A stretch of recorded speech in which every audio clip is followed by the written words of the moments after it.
Poderoso, poderoso sea el Señor.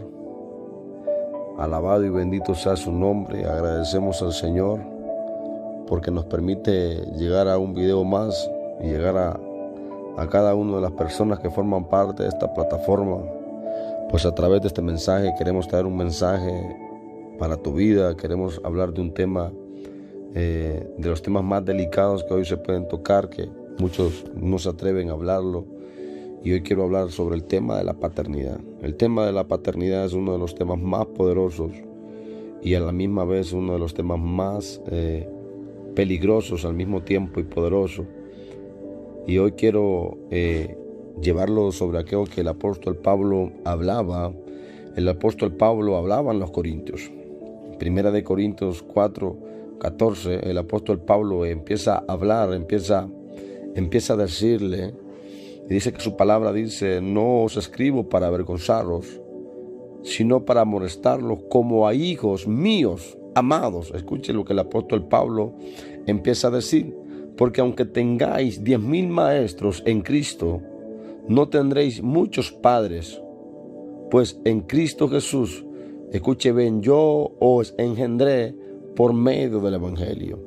Cuando hablamos de paternidad, hablamos de aquellos hijos que hemos engendrado por medio del Evangelio. Hay una controversia de esto porque Jesús en un escenario se para y dice que a nadie llamemos Padre sino nuestro Padre que está en el cielo.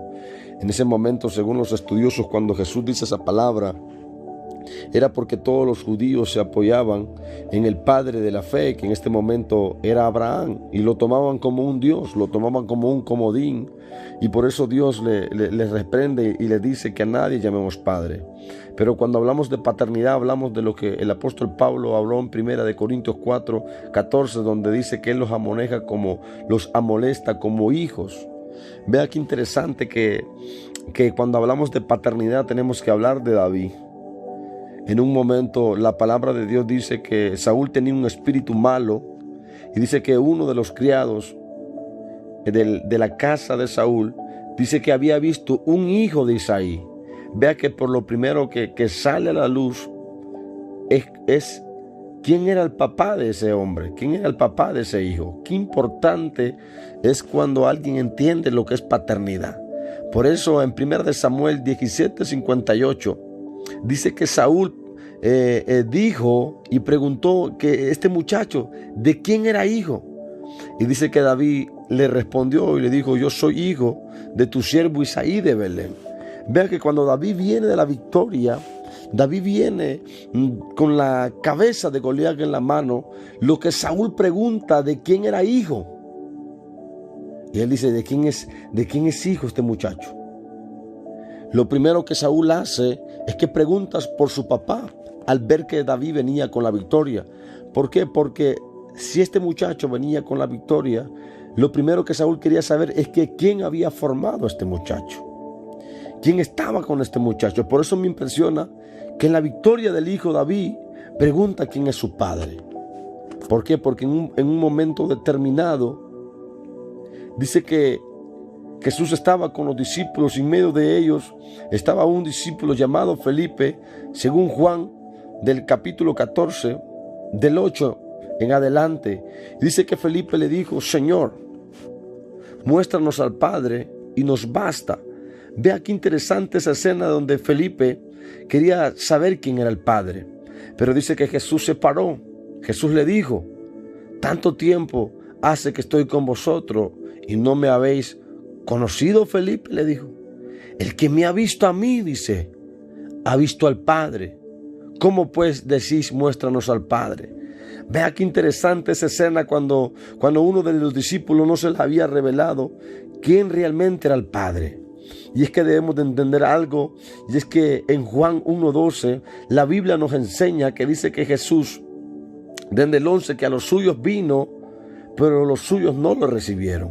Mas a todos los que le recibieron, dice que les dio, los que creyeron en su nombre, hermanos, les dio potestad de ser hechos hijos de Dios. Vea que no les dio potestad de ser ovejas. Cuando hablamos de hijos, no significa que no vamos a tener un pastor, porque el pastor también está dentro de esa paternidad. Los hijos no es que solamente van a ser hijos, sino que también ovejas, también siervos. Porque de eso se trata. Pero tenemos que entender, ministros del Señor, que la paternidad en nuestra vida tiene que ser algo que tiene que estar. Porque cuando el Señor habló de que nos dio potestad de ser hijos, no de ovejas, debemos de saber que los hijos se parecen con los padres. Los hijos tienen herencia, tienen legado. A los hijos les inyectamos, con los hijos podremos tener conquista. Por eso es que cuando este hombre llamado Abraham quería rescatar a su sobrino Lot, alguien que tenía orfandad, porque Lot era sobrino de Abraham, o sea que no estaba con sus padres, se fue para una tierra lejana que él miraba como buena, o sea que Lot tenía espíritu de orfandad. Pero ¿qué hace Abraham? Dice que saca a los 318 de su casa para recuperarlo. A los hijos que se habían crecido en casa paterna, a los 318, Abraham tiene que sacarlos para recuperar a alguien que tiene orfandad. Porque el mismo Señor Jesús nos enseña y Él nos dice que Él no nos iba a dejar huérfanos. O sea que dentro del reino de Dios tenemos que saber que somos hijos. Y como dijo el apóstol Pablo, que vosotros tenemos muchos maestros, pero pocos padres, sobre los cuales nosotros los ministros tenemos que encargarnos de engendrar a hijos por medio del evangelio, hijos que peleen por la casa, hijos que digan, tengo que defender mi casa. Porque cuando hay hijos, hay conquista. Donde hay hijos, los cielos se abren. Cuando Jesús estaba siendo bautizado, el cielo se abrió a su favor. Porque donde hay hijos, heredan mantos. Por eso que cuando Elías estaba yendo, Eliseo dice, Padre mío, Padre mío. Él sabía que había un manto que tenía que pelear. Así que no te avergüences de llamar hijos a tus hijos espirituales. No te avergüences de que te digan Padre, porque tenemos un problema. Es que a los hermanos católicos se les hace fácil llamarles padres a los obispos. Se les hace fácil llamarle madres a las vírgenes. Se les hace fácil. Así que tenemos que cambiar el método de la paternidad y entender que paternidad no es para cualquiera, sino para aquellos que se les ha revelado el reino. Y el que seas hijo no significa que no seas oveja, también eres oveja, también eres siervo del Señor. Pero deben entender que la conquista viene cuando hay hijos. Por eso es que cuando Dios decidió conquistar el mundo, no fue el Padre quien bajó a la tierra, sino que fue a través de Jesús, hecho carne, fue un hijo. Por eso Jesús dijo, quien ha visto al Hijo ha visto al Padre. Sabemos que el diseño del reino está siempre en los hijos. Así que yo te invito a que tú compartas con alguien que tú conozcas que tiene espíritu de orfandad y que le diga que no solamente tiene un Padre en los cielos, porque ese es el primer Padre que tenemos, es el Todopoderoso. Por eso en el libro de Salmos 27 dice que 27:10 que aunque tu padre y tu madre te dejaren, con todo y eso Jehová te recoge. Jehová te recoge cuando tus padres maternales, tus padres de nacimiento, tus padres carnales te han dejado. Dios te pone padres espirituales, con todo y eso te recoge. Así que Dios te bendiga. Ayúdame a compartir este mensaje para que sea edificación para aquellos que creen que están solos en este camino.